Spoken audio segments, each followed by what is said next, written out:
Welcome to KD Class and Live. Please do not download video.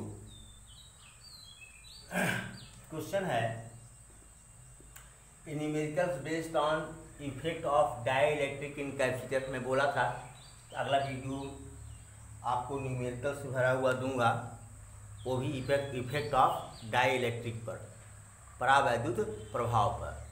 Question दिया है कि एक कैपेसिटर है, इसकी दो प्लेटें हैं, दोनों प्लेटों की एरिया 0.01 वर्ग मीटर है। इनके बीच की दूरी जो है 1 सेंटीमीटर है। इसको हम बराबर लिख सकते हैं 10⁻² मीटर लिख सकते हैं। और इस प्लेट को 150 वोल्ट की बैटरी से जोड़ा गया है। अभी चार्ज हो गया। चार्ज होने के बाद इस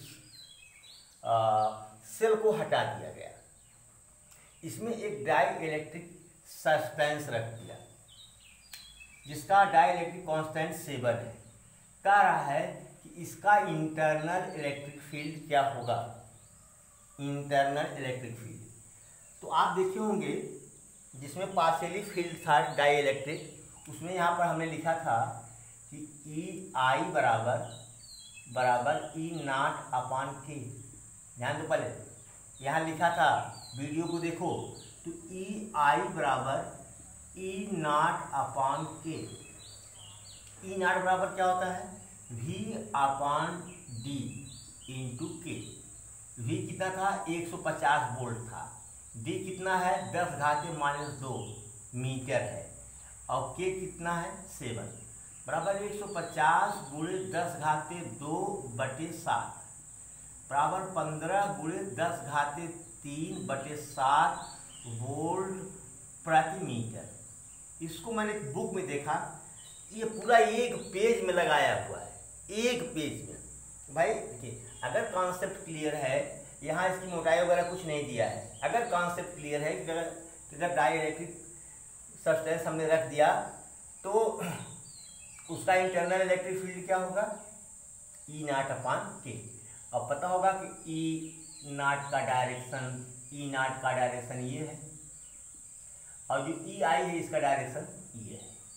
तो आप पढ़े थे, ये सेकंड का सवाल था, एक पेज में लगाया हुआ है, नोट करें प्लीज। देखिए क्वेश्चन नंबर 2 है, एक कैपेसिटर है, प्लस चार्ज दिखा दे रहा हूँ, का कैपेसिटर लगे आपको। इसको किसी सेल से जोड़ा गया है और इसके बीच की दूरी D बराबर 0.05 मीटर है। और सेल से जोड़ने पर जो इलेक्ट्रिक फील्ड E0 है वो 3 × 10⁴ मीटर है, ये दिया हुआ है। फिर क्या करा, बैटरी को हटा दिया गया। 3 कंडीशन दे रहा है। इसके बीच में एक मेटल रख दिया गया। क्या रख दिया गया, मेटल रख दिया गया। अच्छा, मेटल रख दिया गया तब का। और फिर इसके बाद क्या किया कि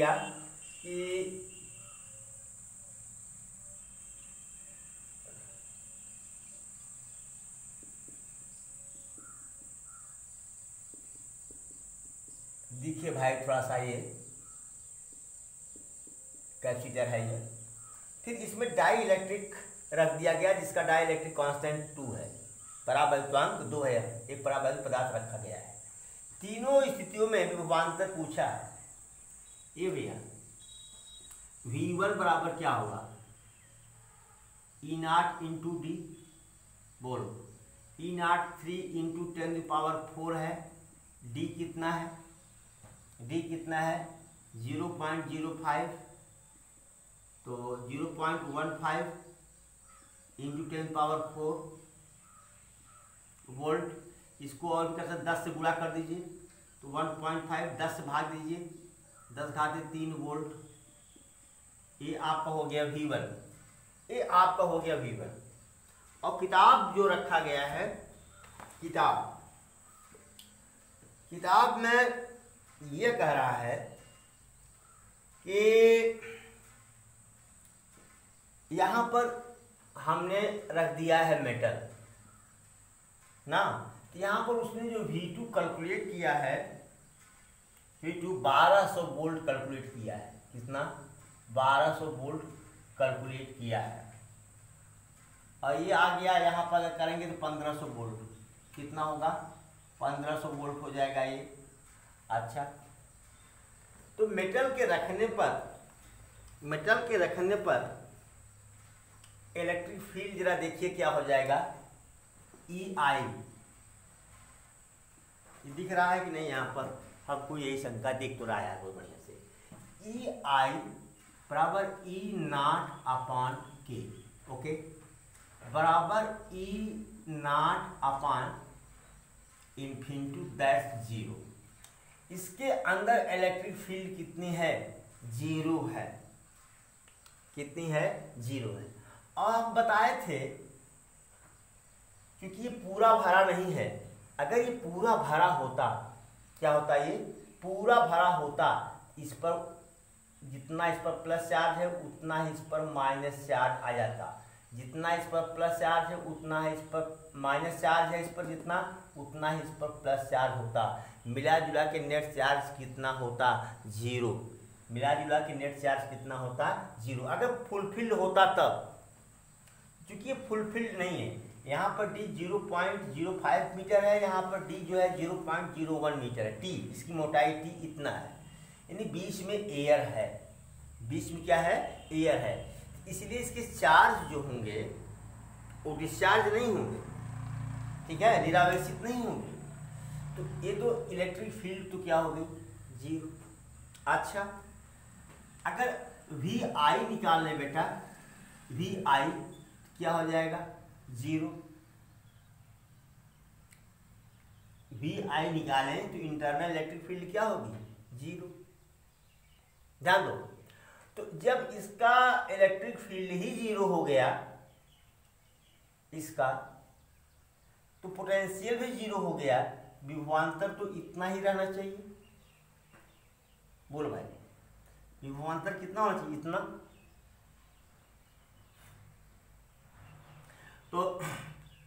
तो यहाँ V2 बराबर कितना होना चाहिए? V1 माइनस VI बराबर 1500 माइनस 0 बराबर 1500 वोल्ट।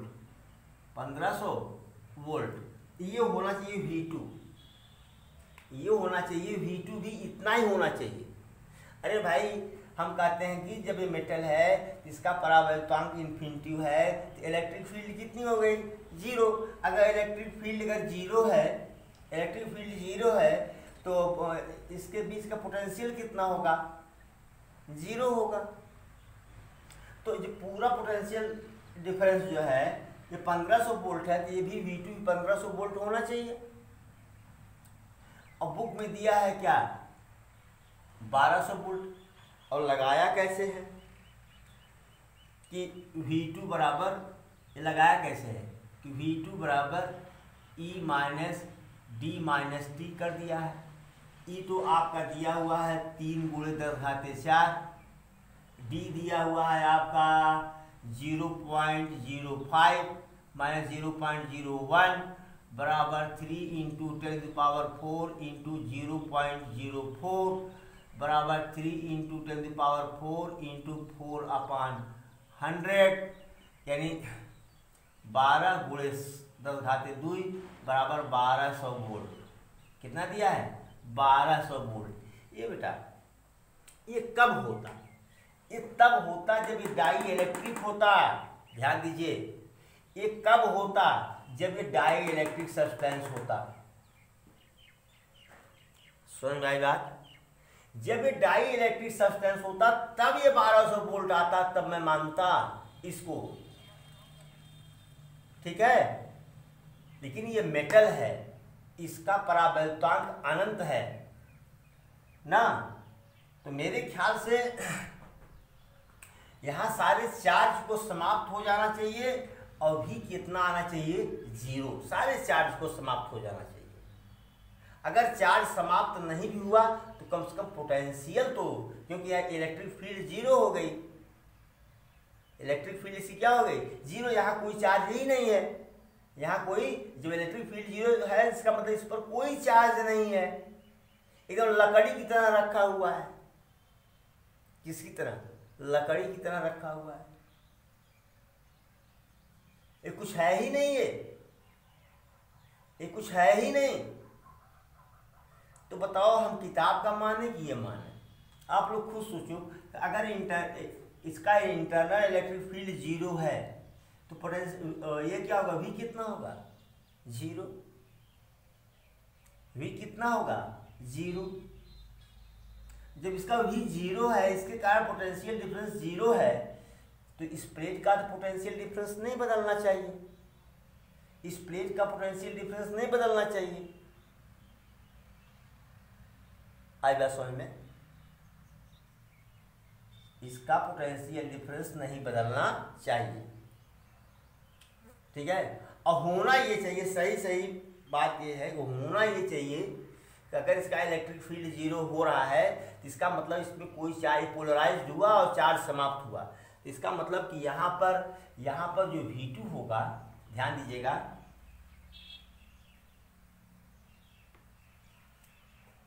इधर देखिए, तो E बराबर क्या होता है कि अब पूरा लगा देता हूं मैं, E0/K बराबर E0/∞ बराबर 0। और फिर आइए E0/K equal to E0 - EI। ये हम लोग पढ़े थे शुरू में, इसको पढ़े थे कब? जब ये फुल फील्ड था। यहाँ फुल फील्ड नहीं है, ये पार्शियली फील्ड है। तो यहाँ भी अगर हम देख लें तो ये भी क्या हो जाएगा? 0 बराबर E0 - 0, तो E0 बराबर 0 ना, तो V बराबर 0, यानी V2 बराबर 0, V2 बराबर 0। यहाँ तो पोटेंशियल 0 होना चाहिए, क्योंकि मेटल रख दिया है आपने। क्या रख दिया है? मेटल। लेकिन बस वही एक कंडीशन है कि ये पार्शियली फील्ड है।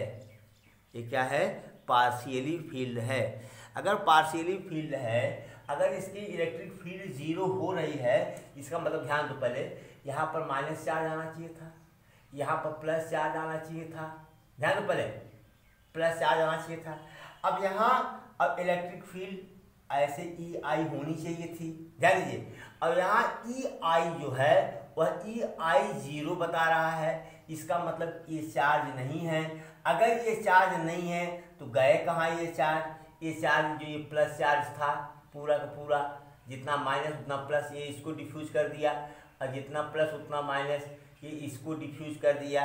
ये एकदम दो सादे प्लेट की भांति व्यवहार कर रहे हैं, इस पर कोई चार्ज ही नहीं है। इसका पोटेंशियल डिफरेंस कितना होना चाहिए? 0। चलिए ठीक है, ये अब मेरा फाइनल आंसर है कि इसका पोटेंशियल डिफरेंस 0 होना चाहिए। अगर किसी को कोई आपत्ति है तो वो ही और सी कैन कमेंट, ठीक है। अगर आप एग्री हैं तो राइट लिखिए। यहाँ पर देखिए, यहाँ पर EI बराबर E0/K। E0 कितना दिया हुआ, कितना वोल्ट पर?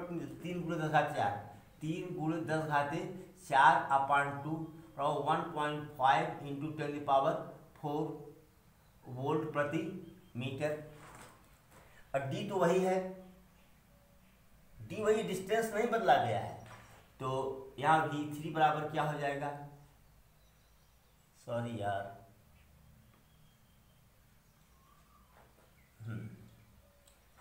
तो VI बराबर क्या हो जाएगा बताओ? VI बराबर हो जाएगा EI इंटू, इसकी मोटाई दिया है कि नहीं?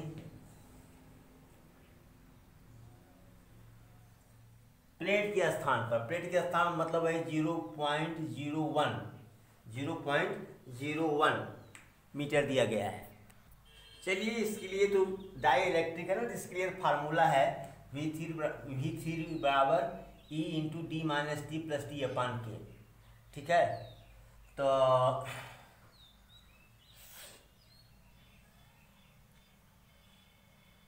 अरे आप निकाल सकते हो यार, C बराबर करके निकाल सकते हो। तो V3 बराबर इतना, तो ये कितना हो गया 3 गुणे 10⁴, डी कितना हुआ 0.05 माइनस 0.01 प्लस 0.01/2।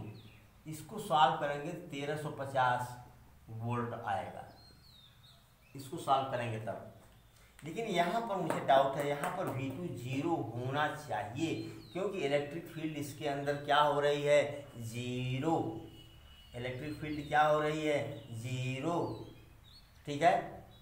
तो ये 0 ही होना चाहिए, E0 भी 0 है, V2 भी 0 है, ये 0 होना चाहिए। किताब में गलत दिया है मुझे लगता है। अच्छा चलिए, क्वेश्चन नंबर 3 है। एक कैपेसिटर है, कैपेसिटर के अंदर 2 प्लेट्स रखे गए हैं जिसकी मोटाई कितनी है x है। इसमें एक प्लेट डाई इलेक्ट्रिक है, दूसरा प्लेट मेटल है, दूसरा प्लेट मेटल है। कह रहा है कि इसकी तुल्य धारिता क्या है, इक्विवेलेंस पोटेंशियल क्या है। तो C बराबर ε0A/d minus T1 minus T2 अपान प्लस T1/K1 प्लस T2/K1 कर सकते हैं आप।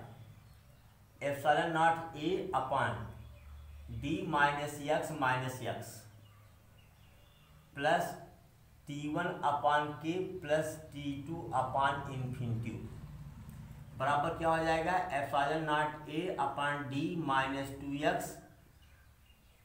प्लस T1 कितना है भैया, T1 की भी तो x लिख सकते हैं x/k, T2 को भी x/∞ इंटू x/k।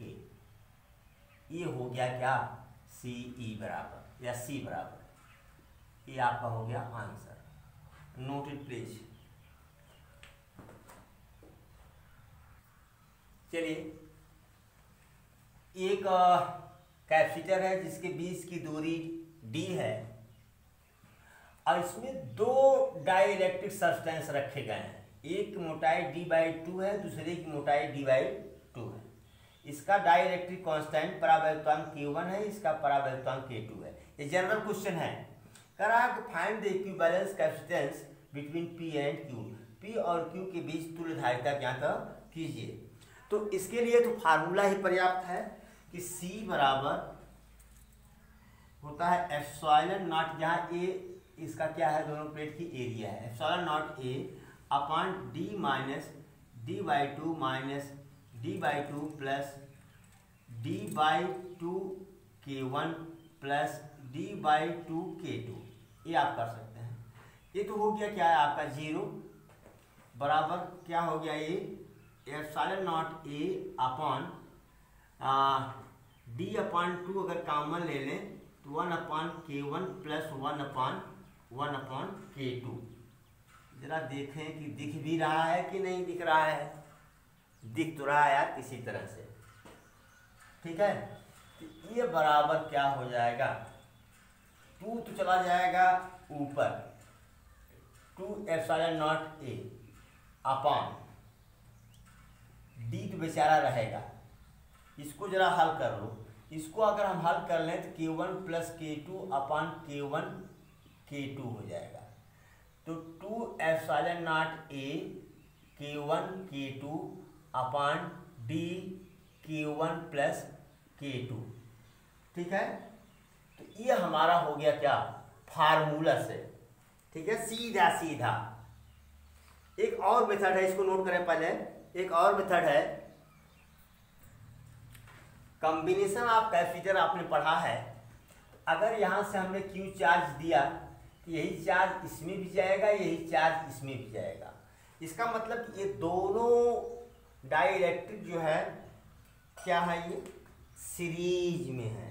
किसमें है, सीरीज में है। ये खुद अपने आप में एक कैपेसिटर बना हुआ है, ठीक है।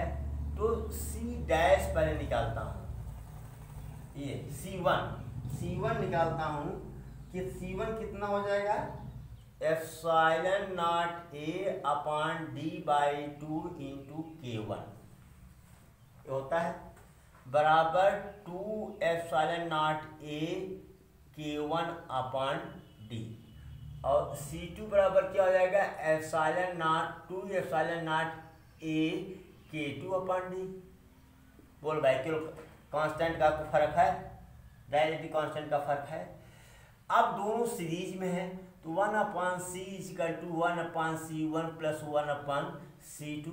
1/c1 क्या है भैया, d upon 2 epsilon not A K1 plus d upon 2 epsilon not A K2।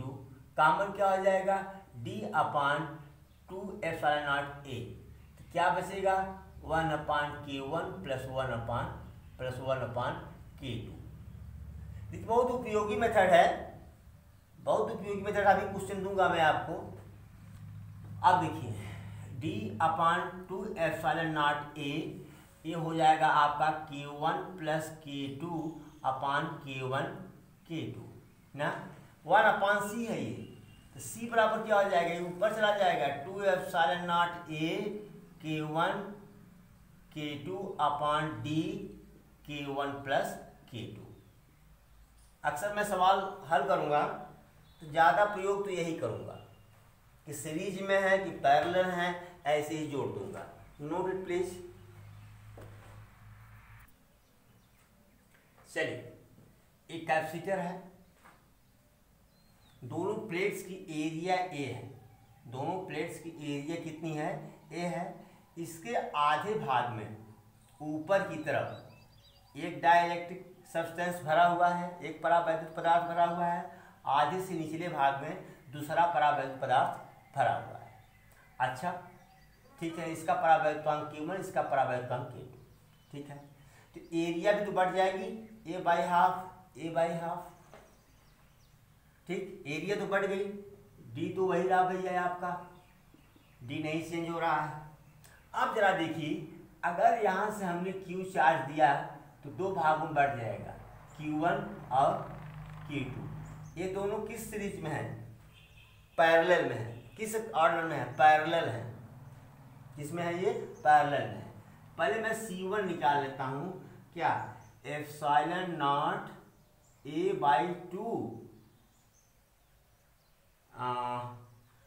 Epsilon not A by 2D कर दे रहा हूँ, A by 2D into K1, और C2 बराबर क्या हो जाएगा, epsilon not A 2D K2।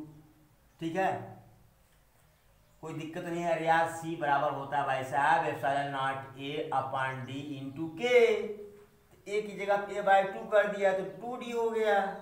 ठीक है, तो C बराबर क्या हो जाएगा, C1 प्लस C2, पैरेलल में है तो epsilon not A upon 2D K1 plus epsilon not A upon 2D K2। Common क्या है, epsilon not A upon 2D common है, क्या बचा, K1 plus K2। K1 plus K2। यहाँ भी क्वेश्चन था P और Q के बीच में तुल्य धारिता निकालिए, find the equivalence potential between P and Q। Okay, note it please. अब देखिए, एक कैपेसिटर है ये, इसकी एरिया क्या है, A है, इसकी एरिया क्या है, A है।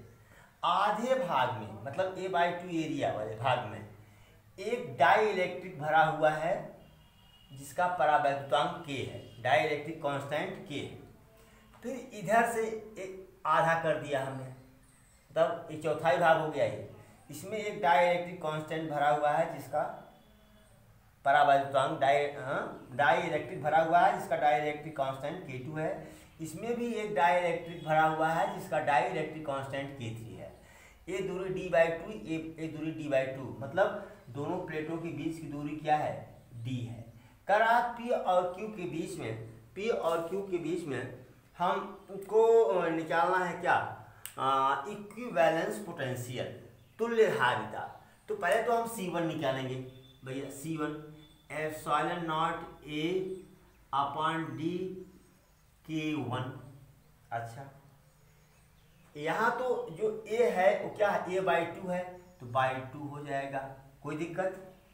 चलो अब C2 निकालता हूँ, epsilon not a upon d into 2 हो जाएगा, a/2 d/2 है, ये है, एक जगह a/2 रखेंगे क्योंकि इतना ही एरिया ले रहा है, ये a/2 है, ये भी a/2 है, ये भी a/2 है, ठीक है। एक 2 से 2 कट जाएगा, सॉरी K2 बराबर epsilon not a K2 upon d। ध्यान दो क्योंकि एरिया भी कम हो, आधी हो गई, और डिस्टेंस भी क्या हो गई, आधी हो गई, ठीक है। एरिया आधी और डिस्टेंस आधी, इसीलिए कोई फर्क नहीं पड़ा इसमें, ठीक है। इसी प्रकार से C3 बराबर दिख रहा है कि नहीं, लिख सकता हूँ कि नहीं, लिख सकता हूँ यार। C3 बराबर क्या हो जाएगा, C3 बराबर epsilon not a K3 upon D3, sorry d upon d। जरा देखो यार, यहाँ से जब चार्ज जाएगा, यहाँ से जब चार्ज जाएगा, इधर मान लो Q1 हो गया, इधर मान लो Q2 हो गया। अब यही चार्ज तो Q1 तो दोनों में फैलेगा ना, बोलो यार, यही चार्ज Q1 तो दोनों में, Q1 दोनों में फैलेगा। इसका मतलब इसको मान लो C2, इसको मान लो C3, इसको मान लेते हैं हम C1। तो C2 C3 किस में है, सीरीज में है, C2 C3 किस में है, सीरीज में है। तो 1 अपॉन C डैश बराबर क्या हो जाएगा भैया, 1 upon C2 plus 1 upon C3, 1 upon C2 d upon epsilon not a K2 plus d upon epsilon not a K3, okay. d upon epsilon not a common, क्या बचा, 1 upon K2 plus 1 upon K3, क्या बचा भैया, d upon epsilon not a K2 plus K3 upon K2 K3। तो C dash बराबर क्या हो गया, एप्सिलॉन नॉट, अरे एप्सिलॉन नॉट a है भैया, epsilon not a K2 K3 upon d K2 plus K3, okay. अब देखो ये C, ये तो आपस में सीरीज है, लेकिन इसके साथ क्या है, पैरेलल में है। तो CE बराबर क्या होगा, C1 प्लस C डैश। तो C1 कितना है भैया, निकाला गया है, epsilon not a K1 upon 2d plus epsilon not a K2 K3 upon d K2 plus K3, okay. अब मेरे ख्याल से इसको तो आप सॉल्व कर ही सकते हैं, अगर नहीं सॉल्व कर सकते तो मैं इधर मिटा दे रहा हूँ, बहुत आसान तो है। इतना ही रहने दो, क्या फर्क पड़ता है, इतना ही रहने दो, इतना ही रहने दो, कोई फर्क नहीं पड़ता। अगर मान लीजिए ऑप्शन में दिया गया है, ऑप्शन में दिया गया है, तो अगर ये मैच नहीं खा रहा है तब तो आपको काम करना पड़ेगा, क्या, ये बराबर हो जाएगा epsilon not a upon d common हो जाएगा, तो यहाँ हो जाएगा K1 upon 2 plus K2 K3 upon K2 plus K3, okay.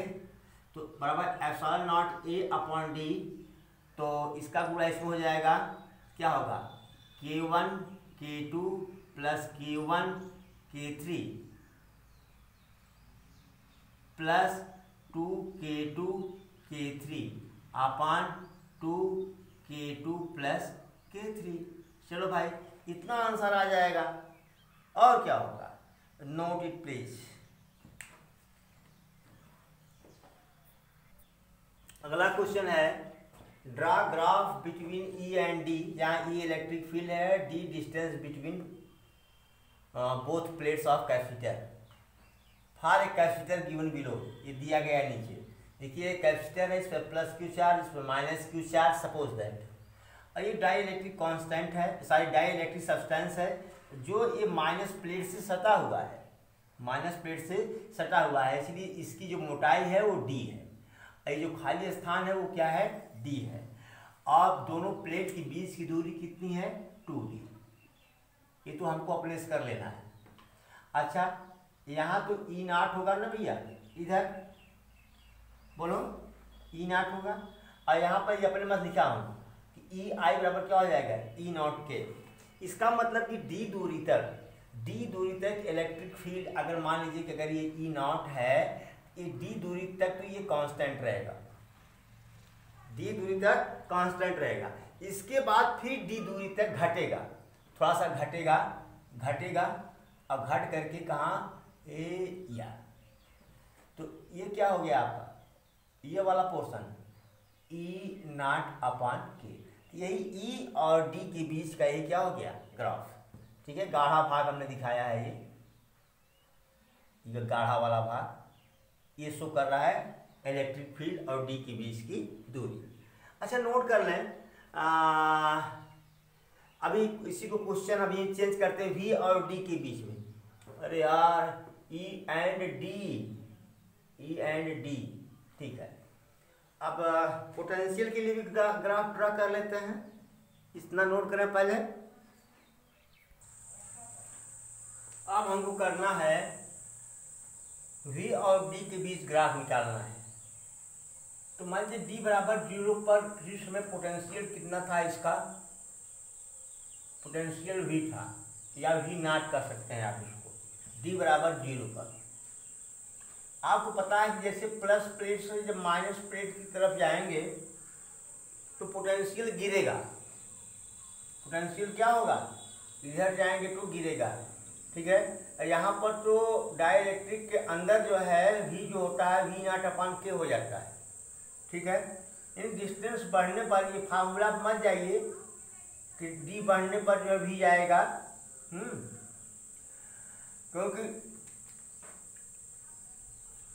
तो चार्ट कितना होता है, डिस्टेंस बढ़ने पर पोटेंशियल गिरेगा, इतना है। और ये पता है कि ये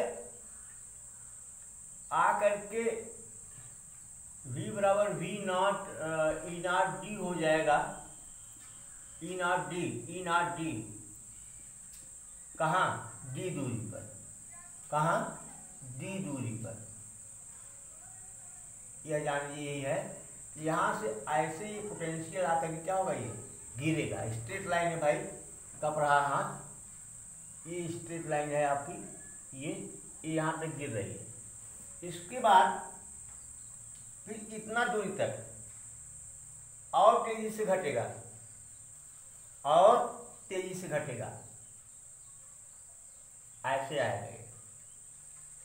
ये हो गया मान लीजिए आपका V equal to V naught upon k, V equal to V naught upon k. ठीक है,